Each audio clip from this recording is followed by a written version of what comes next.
Welcome to the Institute for Global Engagement's Faith and International Affairs conference call series. My name is Sarah Cornelison, and I am a Senior Program Officer at IGE. I will serve as the moderator on today's call. Our speaker this afternoon is Mr. Suhail A, Senior Fellow for Muslim-Christian Understanding at the Institute for Global Engagement.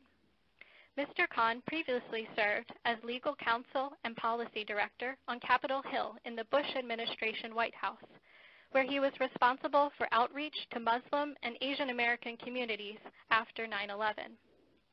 In his role as Senior Fellow for Muslim-Christian Understanding at IGE, Mr. Khan has participated in multiple dialogues on religion and politics in the Middle East and in Asia, and most recently was an IGE delegate to the Third Sino-U.S. Counterterrorism Dialogue in Beijing, China, an annual Track 1.5 dialogue that brings together government, military, civil society, and business leaders from the U.S. and China to exchange ideas and deepen mutual understanding on how to address terrorism and violent extremism.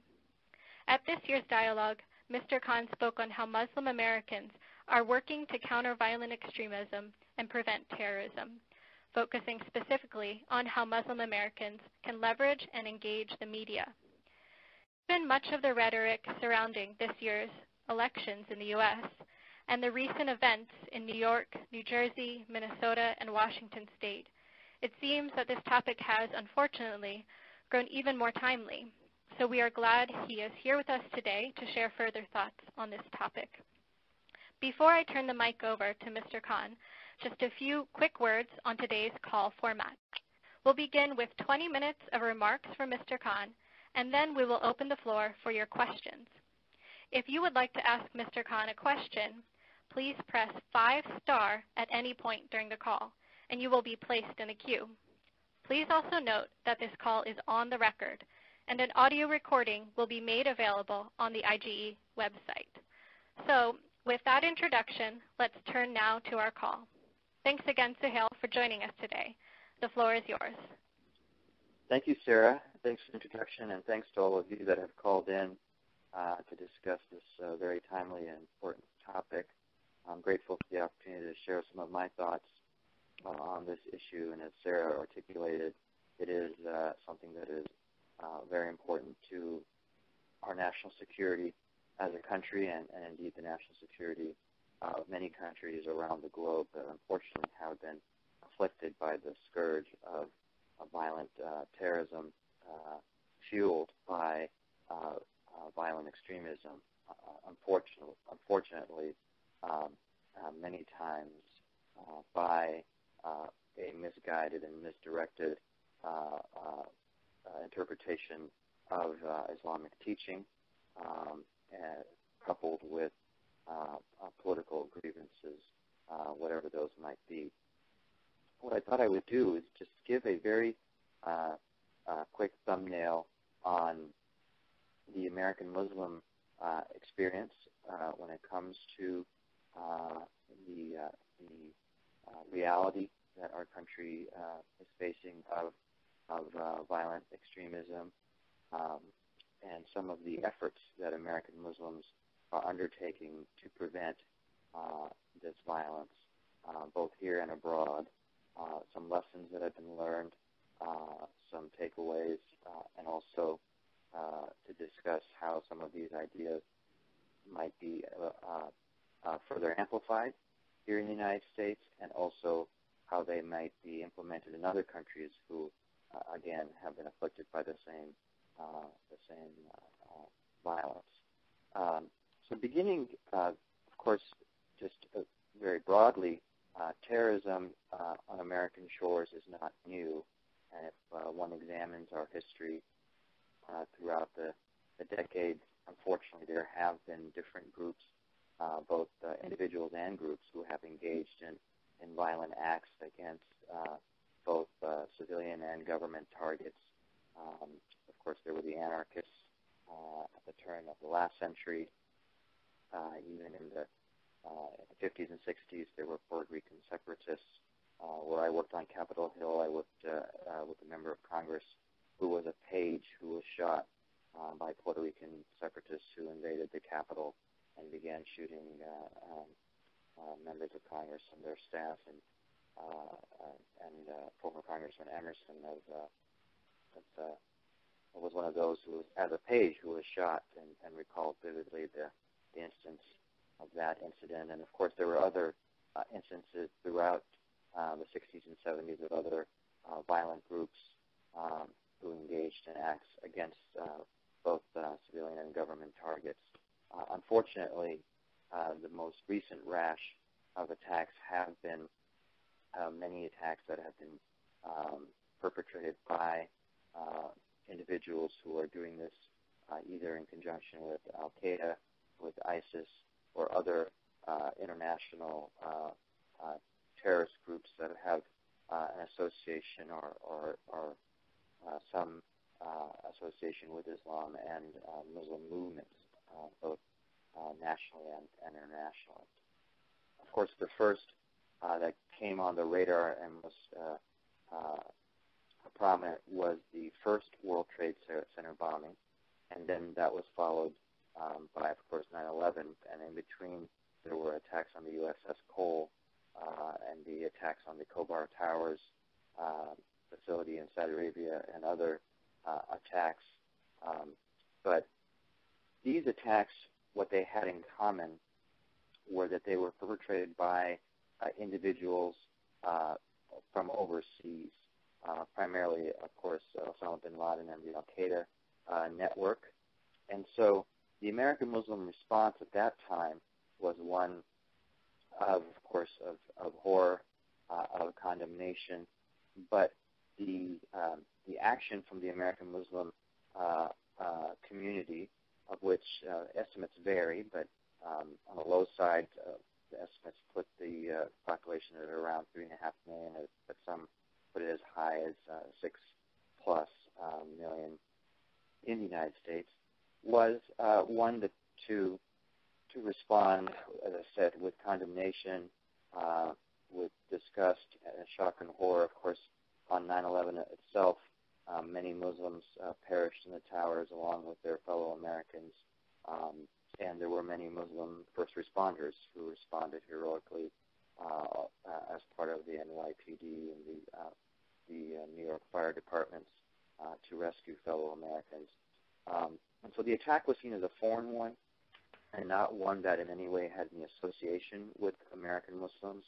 The 19 hijackers were not living amongst the American Muslim community. They weren't part of the community. And so while there was a response that American Muslims needed to be more vigilant to spot individuals or groups or cells that would be engaged in this type of violence, there was a overall feeling, largely based in fact, that this was not an American Muslim phenomenon. That changed over the years, where we saw a rash of attacks from individuals who were in fact American, many times American-born or naturalized citizens. And of course, the list unfortunately is long. Some of the more prominent attacks were the major Nidal Hassan attack in Fort Hood, Texas, the Times Square attempt in New York City, of course, the Sarnea brothers attack in Boston, the shootings in Chattanooga, the San Bernardino attacks, and then, of course, the most recent attacks in Minneapolis and in New Jersey, New York, are examples of people, and I should also mention, of course, the shooting in Orlando, of individuals who were either American-born or naturalized American citizens. And that those attacks really drove home the point to the American Muslim community. And of course, when I say community, we're really talking about communities across the country. There is no central organizing group or religious body that organizes American Muslims nationwide. So much like you would have in the evangelical Christian community, you have communities all across the country, some bigger, some smaller, with large populations in states like Florida, Illinois, New Jersey, Michigan, California, Ohio, for example.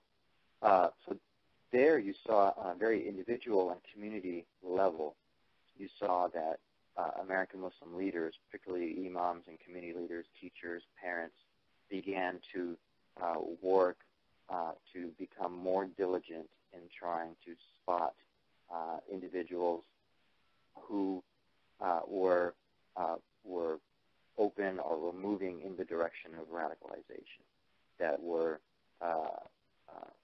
commenting or writing, particularly online, and indicating that they were moving in the direction of radicalization. And these efforts at first were very ad hoc, and in many cases continue to be very ad hoc. But the good news was there was a very good, even from the very beginning of the days after 9/11, and credit must be given from a national level to federal agencies, the FBI, the then newly created Department of Homeland Security, and then the NCTC, National Counterterrorism Center, who from the very beginning, with some missteps, but generally sought to partner with American Muslim communities around the country, to work with leaders, to really partner in an effective manner in order to get to the challenges of largely individual radicalization. And so the effort was one that has been successful to a limited degree. There have been many plots that were foiled by this partnership, as early as, for example, a foil plot in Lackawanna, New York, which was an example of the American Muslim community leaders in the Lackawanna community that went to law enforcement early when they realized that there were individuals in that area who were potentially engaged in terrorist activity. And time again, some of the instances have reached the news, and sometimes they haven't. American Muslim community leaders, imams, parents, teachers, coaches have worked with local law enforcement and national law enforcement to prevent and foil attacks. And estimates vary, but as anywhere from 40 to 50% of attacks that have been foiled or prevented in the United States have been prevented with direct partnership with American Muslim community participation. That is important to point out, and it's something that needs to be fostered and grown to prevent more radicalization. And that, of course, makes sense, largely for a couple of reasons. First, early in the days after 9/11, there were some who engaged in rhetoric arguing that the entire American Muslim community should be suspect, that mosques and community centers should come under immediate surveillance. There were several very controversial moves where federal authorities sent in undercover agents into various mosques and community centers and tried to some would say entrap, others would say try to encourage terrorist activity, and then when individuals would agree, then they would commence with arrests and prosecutions. But that really was not found to be effective as far as really uncovering real plots or in breaking up real cells of activity. The more effective manner, as I pointed out, has been one more of partnership, because the reality is there are not imams in the United States who are preaching from the pulpit or engaged in activity trying to encourage terrorist activity. Rather, the reality is that the recruitment is online or person to person. And that type of activity is very difficult to detect because it's not out in the open, but it's not something that and it's not something that's going to be seen on a community or a mosque-wide type of level. And so, therefore, the real way to intercept that type of activity is much more difficult, but the real way is to engage, again, in individual by individual detection. Again, those being on the front line, parents, teachers, coaches, community leaders, when they see that individuals are withdrawing from community activities or are making hostile statements, making statements that are raising red flags, then that intercept must occur early on from those responsible community leaders, and in the case of if the individual or the group has gone too far, then of course law enforcement must be brought in immediately. And that, like I said, again, has occurred on a limited basis, but must be fostered and promoted. And there are some examples of that you can point to. And I should point out, it's not that sometimes individuals will right away say, they want to engage in terrorism. If you saw, for example, the Tsarnaev brothers in Boston, they were voicing anti-African American comments in the local community center in Boston. And the imam there asked them not to come to the mosque because they were making racist remarks about African Americans and hostile remarks about black leaders like Martin Luther King and others. They didn't voice their plans to engage in violent terrorism against America, but they were voicing antisocial, racist types of comments. Similar types of comments were made by Major Nadal before he moved to Fort Hood, Texas, when he was at his home community center in Northern Virginia. He likewise was making very strange comments, not enough to warrant going to authorities, but enough that local mosque attendees in Northern Virginia said they just didn't really want him to come to the mosque anymore if they found that he was antisocial and being disruptive. Now we're finding that those types of comments could be yellow flags at the very least, or markers of potential radicalization. Because again, there are many factors that go into radicalization. Again, early it was many would argue that it's about poverty or unemployment, etc. But then we're finding in some instances fully employed, fully educated individuals who become radicalized. And so we're finding that there are many factors that are at play, including mental health as well, which was very much highlighted in the instance of the Orlando shooting, where the individual's mental capacity also, or mental health was also brought into question.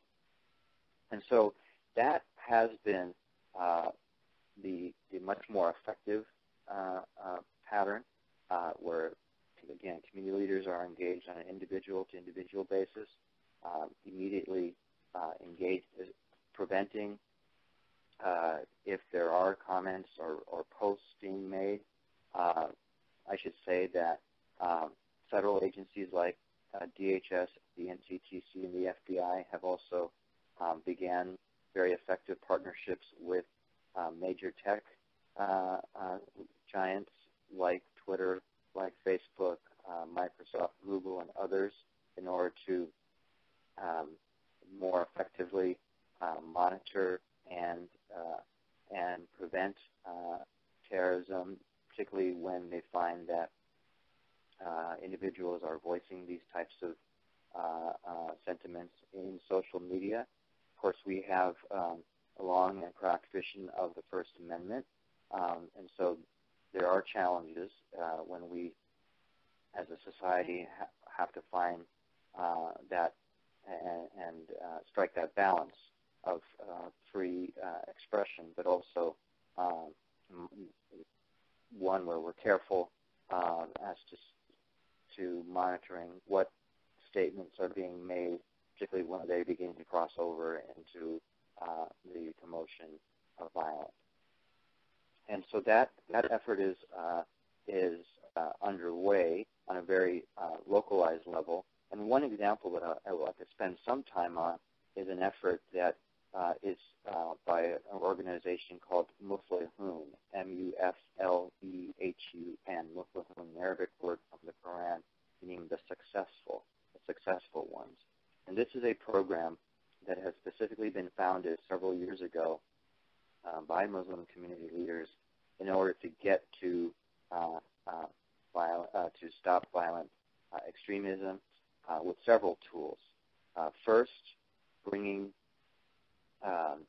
very knowledgeable Islamic leaders who have a knowledge of Islam,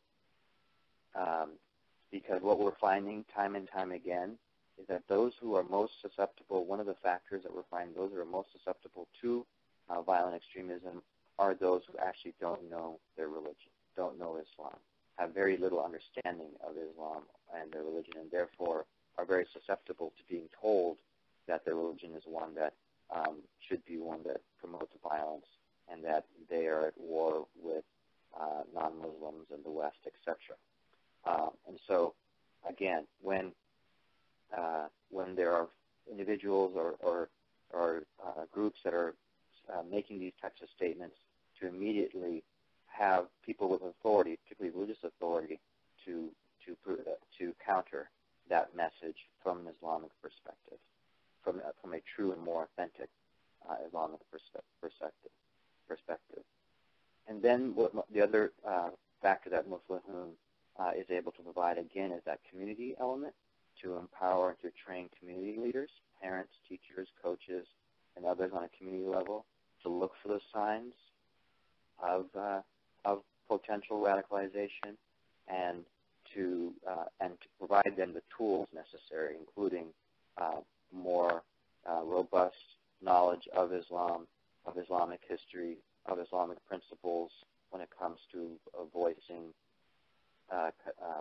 one's opposition, political opposition, etc., educating the community about what tools are available when it comes to peaceful expression, whether it be social media or engaging in the political arena.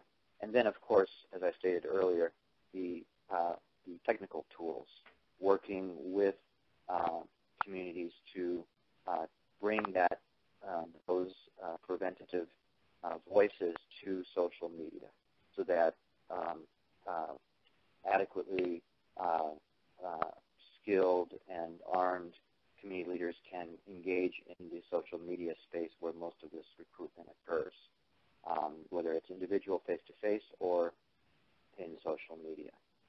And then finally, the final factor, which is key, is that they have a partnership, an effective partnership, as I articulated earlier, with relevant law enforcement, whether it be on a local level or with national agencies like DHS, NCTC, the FBI. So that effort is growing, the Muflihun program. They have two specific programs I could spend a little time discussing. The first is called Viral Peace, which is a prevention program for youth leaders and young professionals on strategies to use, as I stated earlier, on social media to prevent hate, extremism, violence. And that so far has been conducted in 9 countries, including the USA, Germany this year, and in previous years, Malaysia, Indonesia, Singapore, the Maldives, and Sri Lanka. And so that is, again, a program to help train community leaders, particularly younger community leaders, professionals, coaches, social workers, etc., within the Muslim community on how to counter hateful messages, particularly those that come online from groups like Al-Qaeda and Inspire, which, as many of you may know, are very sophisticated in their utilization of very effective messaging, particularly in the online arena. The second program that Muflihun has spearheaded and much more comprehensive is one called RAMPOFF, R-A-M-P-O-F-F. And this is a new intervention program that is being launched at the end of this month that will have a multi-channel support line by telephone, Facebook, Twitter, SMS for family and friends who are concerned that someone they know might be radicalizing. It'll provide info on what they can do, on referrals to mental health professionals, clergy, law enforcement, etc.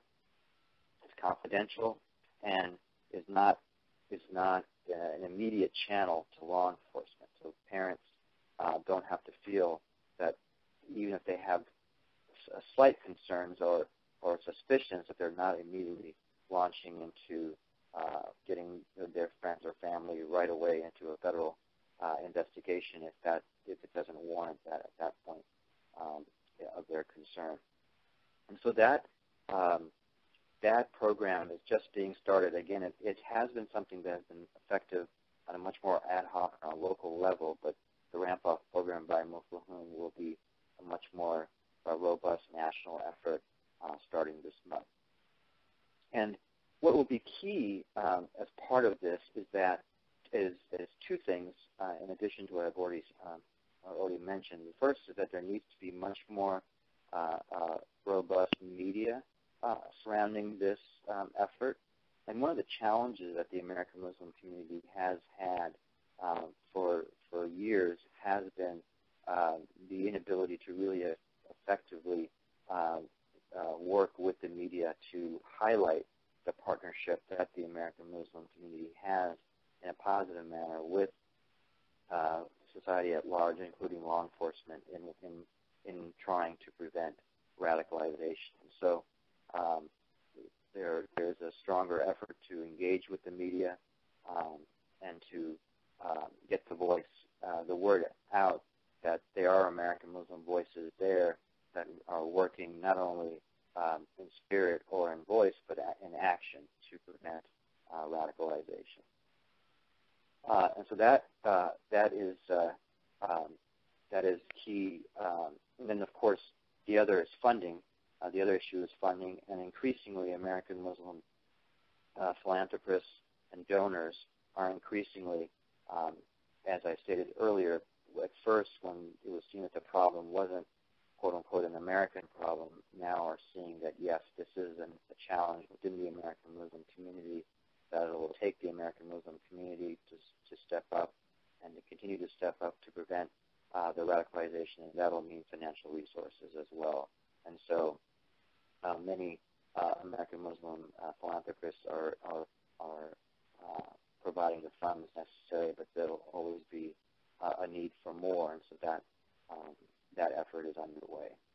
I'll conclude with some things that have not been effective or have been unhelpful in the effort by all of us as Americans to prevent radicalization, and indeed as citizens of the world, where in some cases it has not been effective in other countries. The first is, as I already mentioned earlier, large-scale surveillance or calls for surveillance or registration or putting the entire Muslim community in a suspect class. That really goes very much in the wrong way. First of all, it's not effective from a strictly a law enforcement perspective. Of course, there are constitutional questions in the American context that are raised, and really it causes the community to feel that they're under siege and not seen as part of the solution, but only seen as potential suspects. And one example of where this has gone wrong is in the UK, for example, where the UK has engaged in a program called the Prevent program. But unfortunately, the program has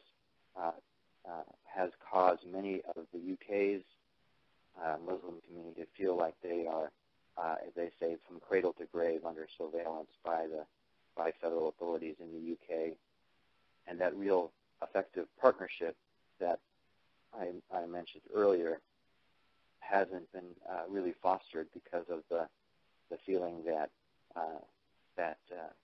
the concerns of the community are not being addressed, and that law enforcement is engage in a much heavier hand when it comes to the attempt to prevent terrorism. The other factor that, and I'll conclude on this point, the other factor is not giving in to strident voices that may arise from some quarters that again try to demonize American Muslims as being somehow un-American or inherently a community of risk. And there unfortunately have been very well-funded and very vocal efforts by individuals and groups around the country that have done just that. And some of these groups are, for example, Act for America, Pam Geller, and her efforts. She had been working in this arena for several years, but became something of a person of notoriety when she began the protests against the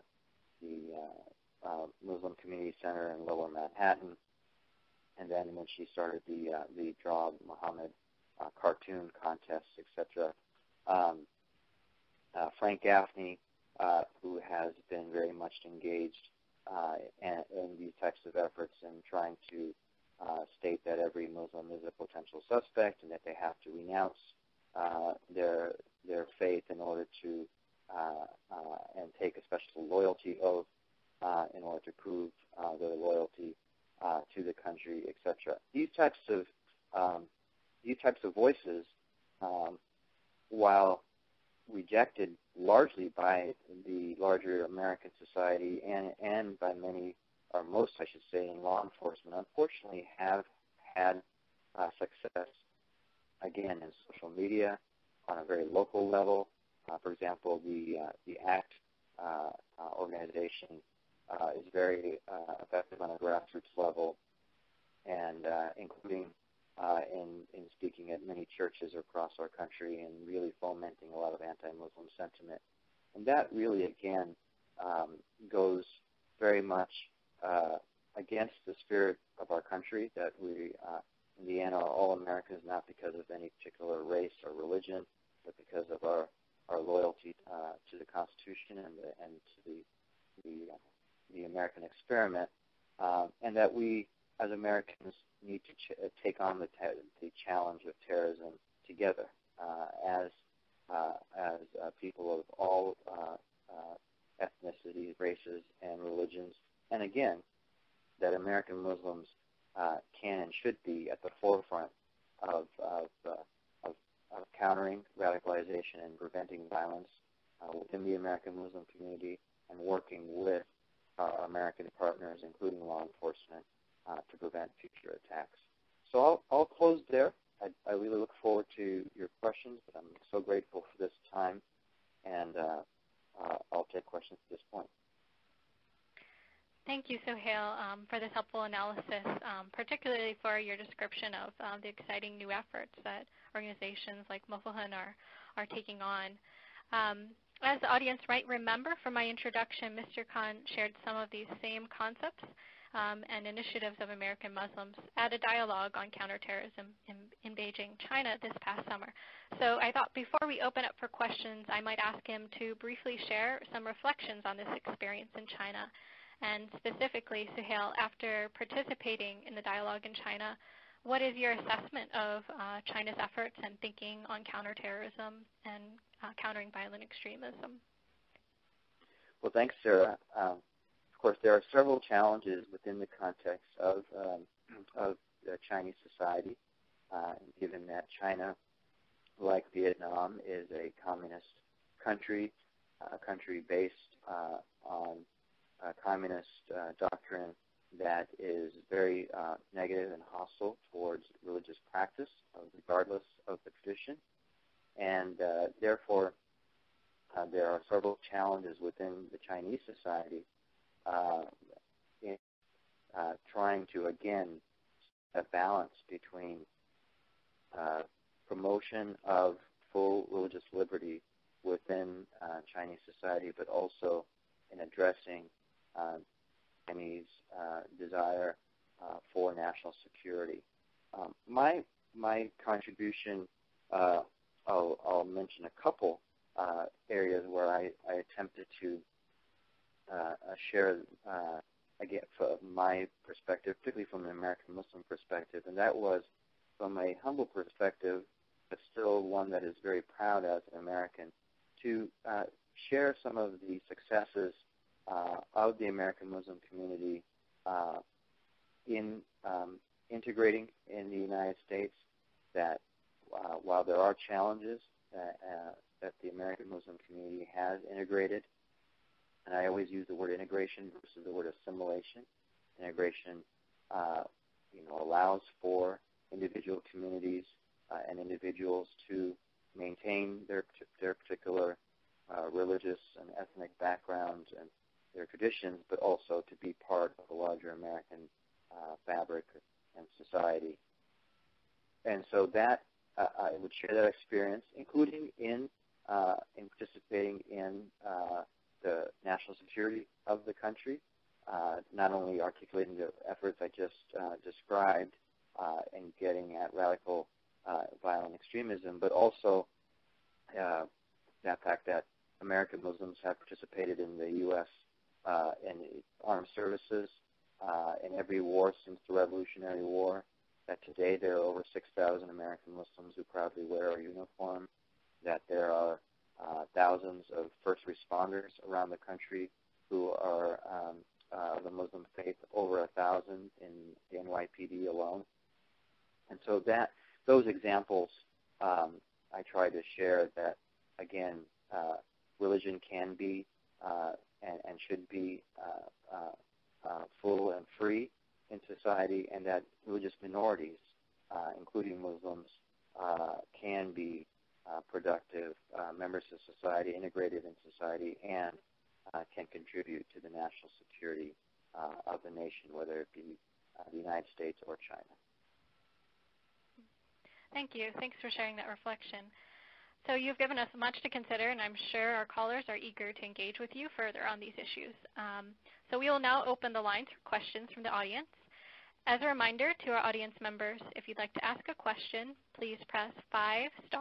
When it is your turn to ask the question, today's call administrator Lindsay will announce your name and unmute your line so that you may ask it. Lines will be placed back on mute immediately following the asking of the question. Also, please note that if you are in the queue and for any reason decide you no longer wish to ask your question, simply press 5* again, and your name will be erased from the queue. Finally, for the sake of our callers, I will ask that when you're called upon, please immediately ask your question rather than providing your own commentary. So, Lindsay, our first question, please. Great. Thank you, Sarah, so much, and thank you, Suhail, for your insightful comments thus far. Our first question today comes from Nasim Omish. Nasim, your line has been unmuted, so please ask your question. Hi. First of all, I really want to thank you for sharing your insights and talking to us today. The talk has been very informative. In terms of my question, I need to it's a bit of a loaded question, so I'm just going to bear with me. So post 9/11 America has been dealing with Muslims and Islam as a security threat. And because of that way of looking at Islam, it's been seen as a problem, and you have policy implications resulting from that, mainly foreign policy implications, whether it's in the 2001 invasion of Afghanistan, 2003 invasion of Iraq, U.S. policies in the Middle East in general, or even, talking about the presidential race right now with Donald Trump's statements about banning Muslims and all of that kind of controversy. So the only problem with that is it creates this assumption or this perception by Muslims here in the U.S. and even abroad that the U.S. is against them, that the U.S. is at war with Islam. And I've been in so many situations and conversations when I got that vibe from people. And my question for you is, after all of this, is how do you counter that, narrative? What do you say to people in terms of convincing them or just, telling them that that is not true or to change, that perception? Sure. Yeah. No, thank you for the question. It's a very broad question, as you can appreciate, and so I won't do justice to the question, but I will say a few things that you're absolutely right. The idea that Islam is at war with the West, that America is at war with Islam, whatever these types of variations on the same concept persist. And what I find is that first, the first thing that comes to mind is that, unfortunately, and ironically, I should say, those that perpetuate this are in two camps. You have, of course, the terrorists themselves, whether they be ISIS or Al-Qaeda, who will promote this narrative, and they use this narrative as part of their radicalization.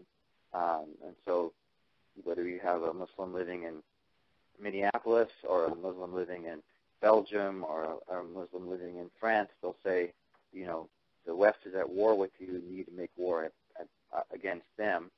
And then the other group that will make these type of blanket statements, of course, are those that are have an anti-Muslim perspective, whether that, and I've mentioned some of those like Pam Geller or Bridget Gabriel with ACT, who will say that there is a inherent war of Islam against the West, and they'll have their own narrative going back to the Crusades and the Barbary pirates and others.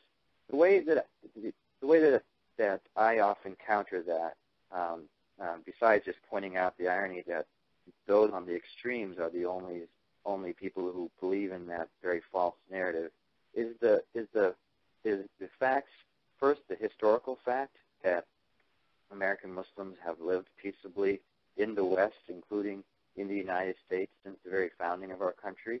As many will know, a significant percentage of African slaves brought to the United States were of the Muslim faith, and there are other Muslims who have immigrated throughout the 2+ centuries of our country and have lived remarkable and peaceable lives as Americans in the United States, including, as I stated, defending our country in every war since the Revolutionary War. That American Muslims at this day continue to participate and to contribute to society at large as Americans, as Muslims.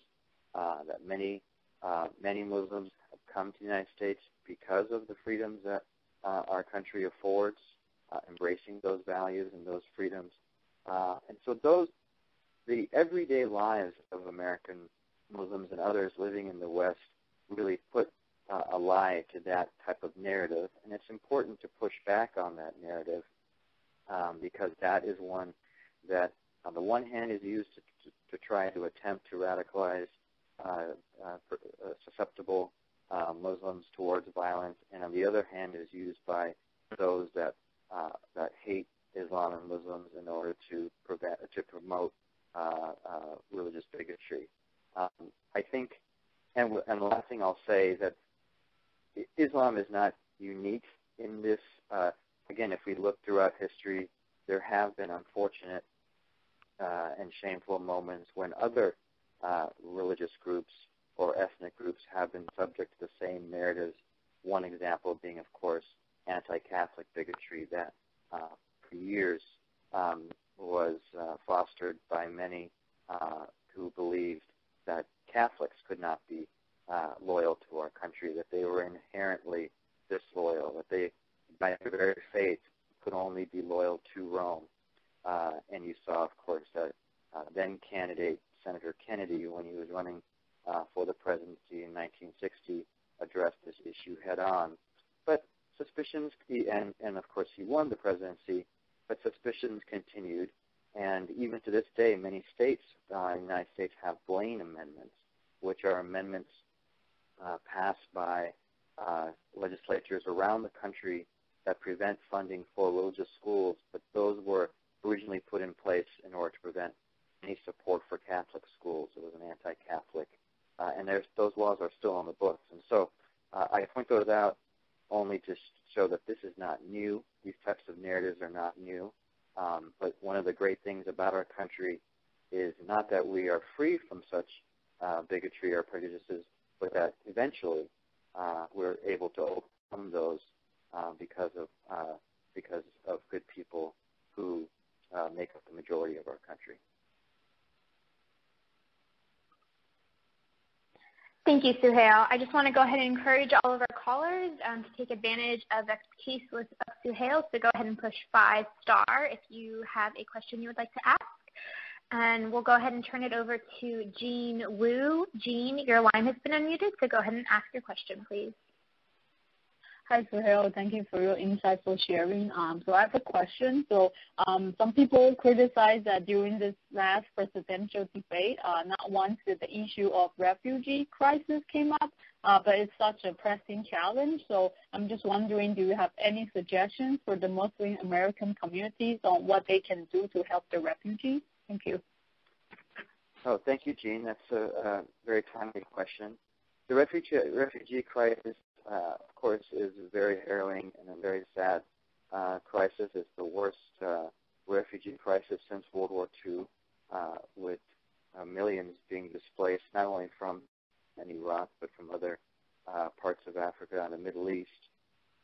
And, of course, the United States has been very generous in our financial support for the support of the refugees mainly in Europe, but we've also brought over 10,000 refugees, particularly from Syria, to the United States.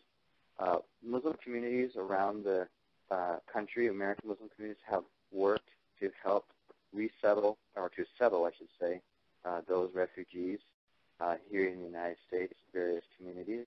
But, of course, there are challenges, specifically with concerns that ISIS or other terrorist groups may try to take advantage of the refugee settlement efforts and try to use the program to bring terrorists into the country. ISIS has specifically said as much. They try to do this.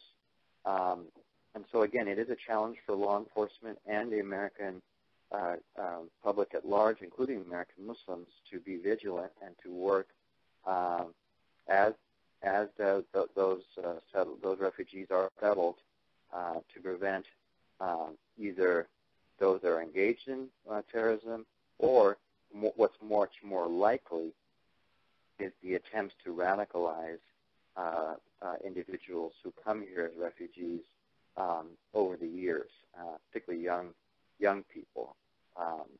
And so, the debates, the first debate leaves a lot to be desired. Anybody who saw the debate, there were a lot of issues that were not discussed, in a thorough manner, and that's, the nature of the format and the limit on time. But I think these issues continue to be discussed. My hope is that people of faith, particularly Jewish, Christian, Muslim, and other faiths, will be much more active in the discussion on this issue. I think it's important that people of faith continue to be helpful in settlement of refugees, and that has been the tradition of our country, and also in addressing any security concerns as well. Because, again, if the majority of the refugees are Muslim, which is the case, then it is imperative that American Muslims not only assist in that settlement, but also that they insist in any national security concerns and any preventative efforts. But thank you for the question. Thank you. Thank you, Suhail. We got several questions in, so I'm going to go ahead and give two of our callers an opportunity to ask their questions in this session. So the first question is going to be from Mustafa with Shia Rights Watch. And then our next question is going to be from Andrew with Atlas Corps. So I've unmuted both of your lines. Mustafa, go ahead and ask yours, followed by Andrew, and then we'll let Suhail try and answer them both consecutive. Thank you, Suhail, for a very informative lecture. The thing is that since 9/11, what Muslims are doing is a reaction of what happened and just reacting to the propaganda against Islamophobia rather than taking action. So one of the questions is, what are the actions that the Muslim can take in different mosques and organizations? And the second is that educating the American public. Muslim, as soon as they get to the border, like airport in TSA, they have a problem and it's going on. So what are the things that we can do to educate the different agencies of how they can, work with the Muslims rather than stereotyping them? Because you don't see that when you go to Europe. The only thing that they recognize is your American passport. But when it comes to the U.S., your religion becomes something that you have to answer to. Thank you.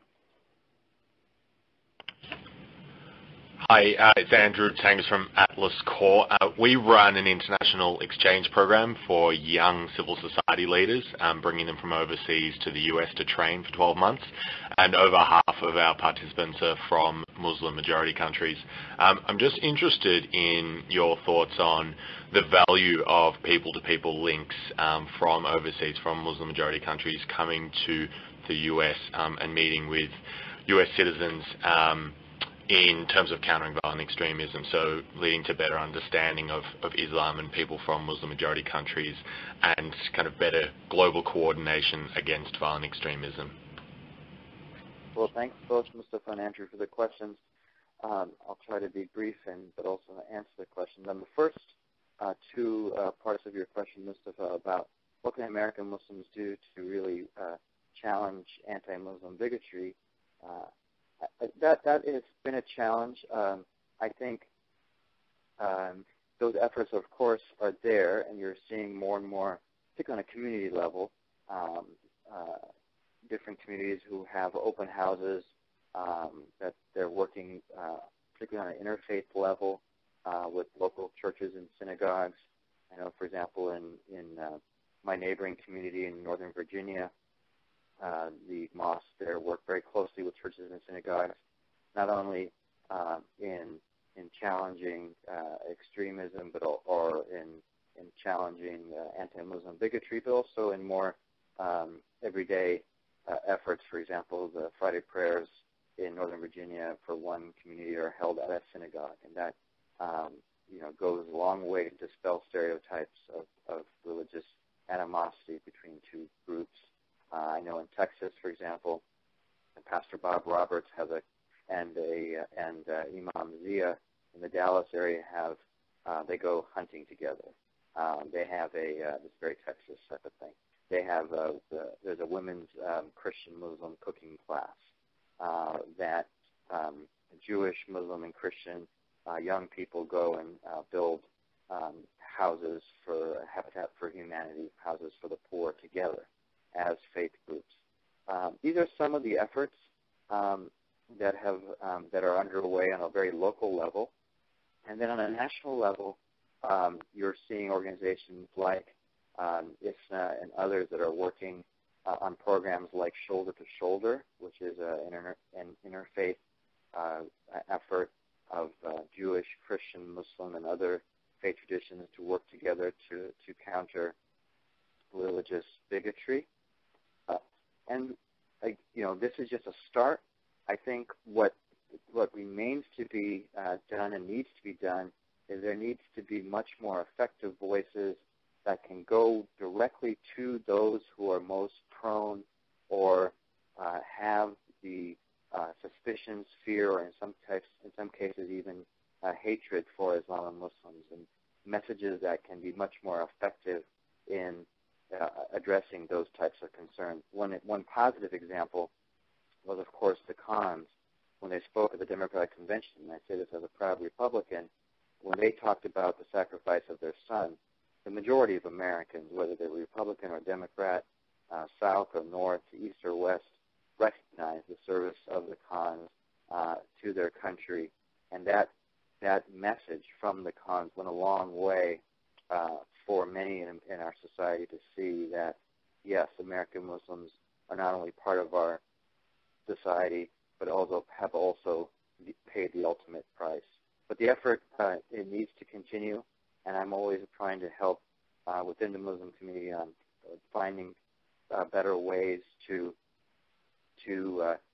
make that message clearer and louder and stronger to the larger American society. As to law enforcement and their challenges, particularly at the border, that is something that is a challenge. It continues to be a challenge. I think there are a couple of things. First, it's going to require better training of law enforcement, and particularly of CBP, TSA, and other types of officials when it comes to religion.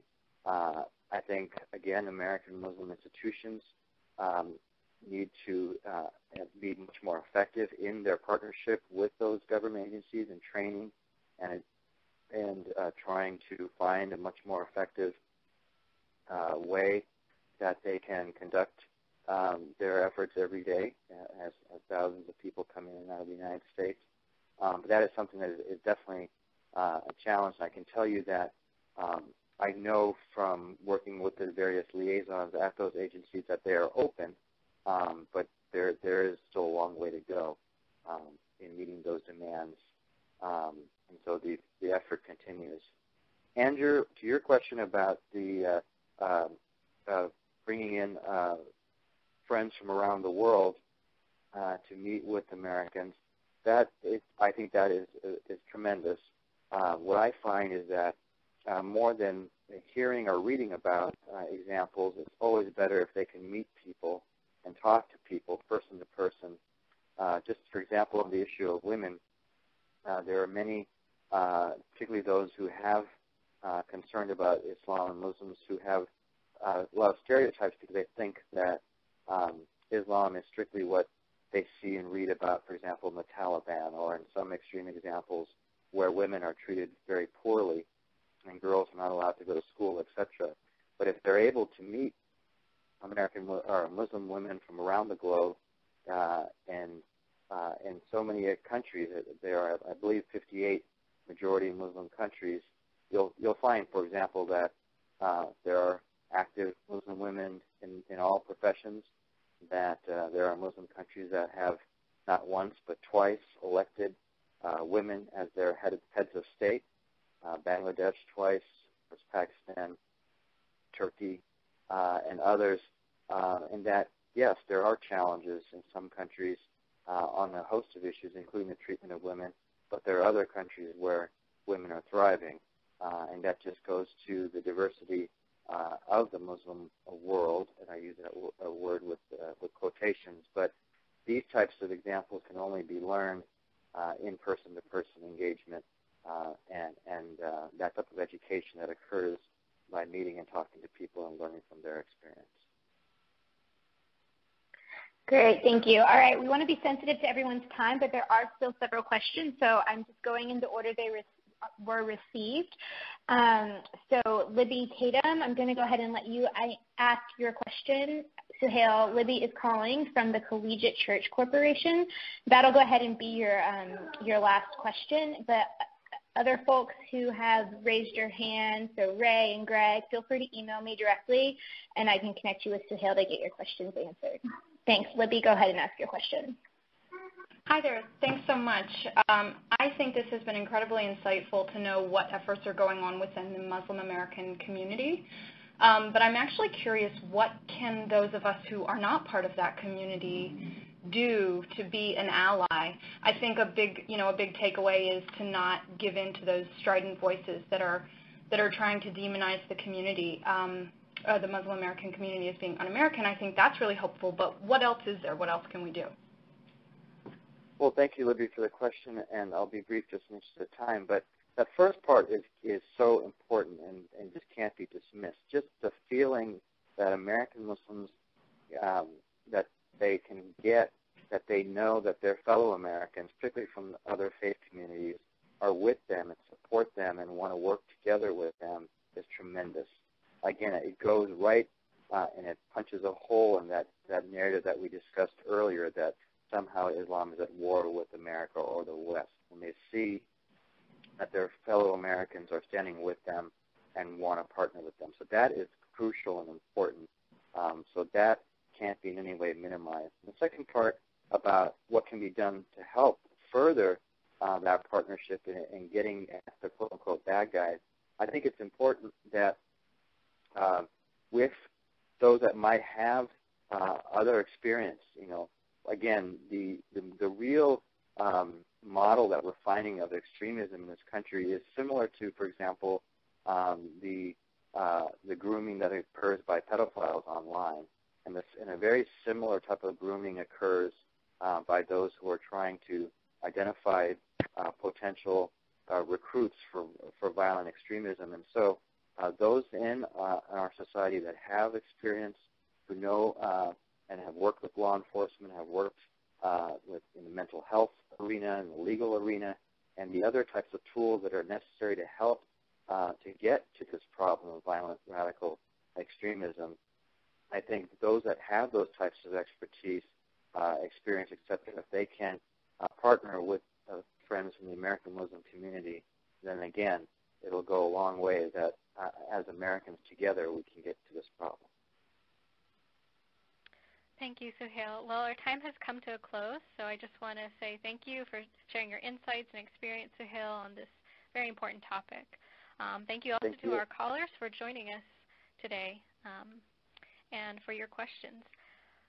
You can call again and you can listen again and share the audio from this call and also explore our full archive of past calls in the Faith and International Affairs conference call series by visiting the media library at the IGE website, www.globalengage.org. So thank you all and have a wonderful day. Thank you.